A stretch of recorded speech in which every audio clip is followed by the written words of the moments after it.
Before we get into the video, I just want to remind you that I'm hosting a giveaway for the Edge Beyond, which ends on August 3rd, where we'll be giving away this one of two raw version Edge Beyonds.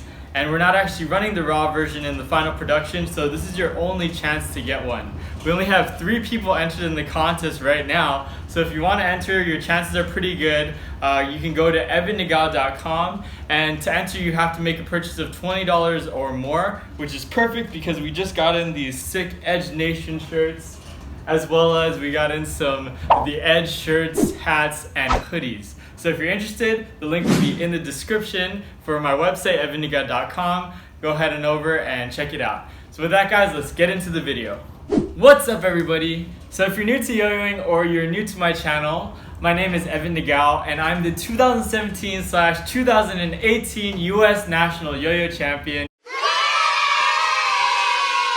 And I'll actually be headed to Shanghai, China next week to try to compete for the world title.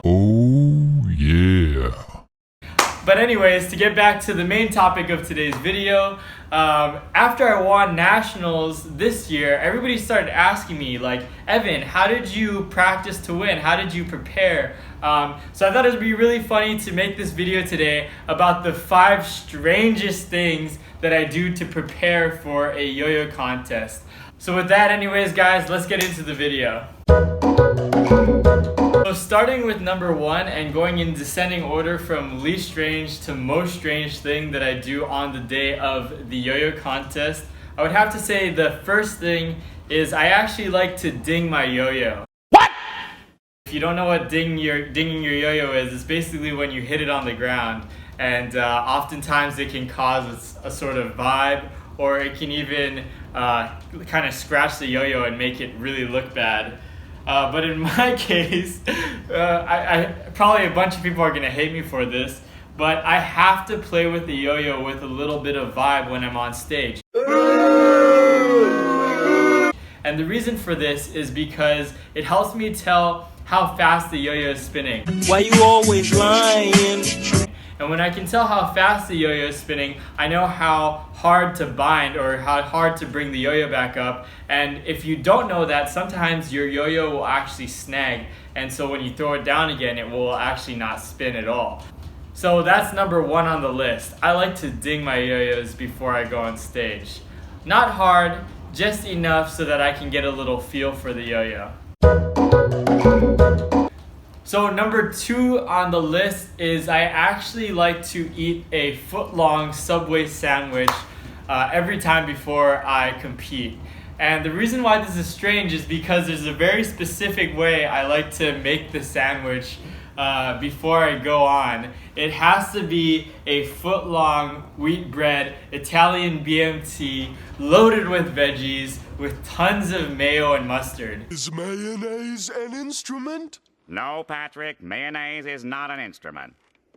Partially the reason why I like to get a sandwich like this is because there's a lot of complex carbs, but also in the mayo and in the meats there's going to be a lot of fats and a little bit of protein, as well as some vegetables to keep it healthy. I'm not sure why I started doing this, but I think in 2016 when I won my first contest, that was the first time I did that, and I've been doing it ever since. So yeah, that's number 2 on the list, is eating a foot-long Subway sandwich every time. Number 3 on the list, so after I've eaten my sandwich, then I'm all full and filled inside, so what do you think I need to do? If you haven't gotten the memo already, I like to take a number 2 before I go on stage at my contest. And I'm sure this is pretty common to other people as well. It is a little embarrassing to say on camera though, but it really releases my bowels, allows me to feel lighter on stage. Nice. And you know, like sometimes the anxiety is in your stomach, so if you can loosen that up a little bit, you can hopefully perform a little better on stage. So yeah, number 3, really embarrassing, definitely strange. I like to take a number 2. So number 4, and actually kind of the most strange one on the list, is I actually like to eat a whole head of lettuce before I go on stage. What? after I'm done with the sandwich and I've digested that and everything, I actually just grab a whole head of lettuce from the grocery store and I just slam that bugger. And I'm not sure why, but it just makes me feel really good. I just like lettuce, and I don't know, that's why this list is strange. I like to eat a whole head of lettuce before I go on. So yeah, that's probably the strangest thing, but you'll see why I saved number 5 for last.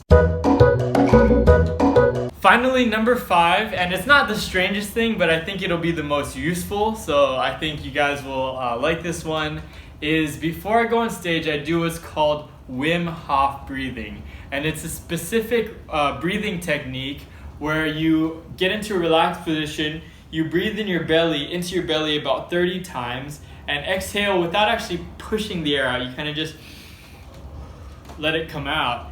You do that about 30 times, and then on the 30th breath, you take a really deep breath, exhale, and hold it as long as you can.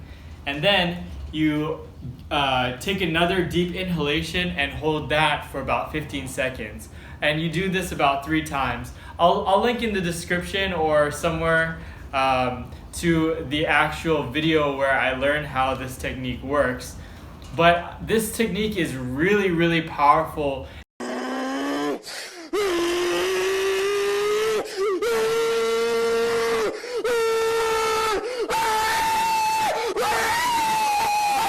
It just kind of takes the pressure off of what you're doing and gets you present and focused on what you need to do.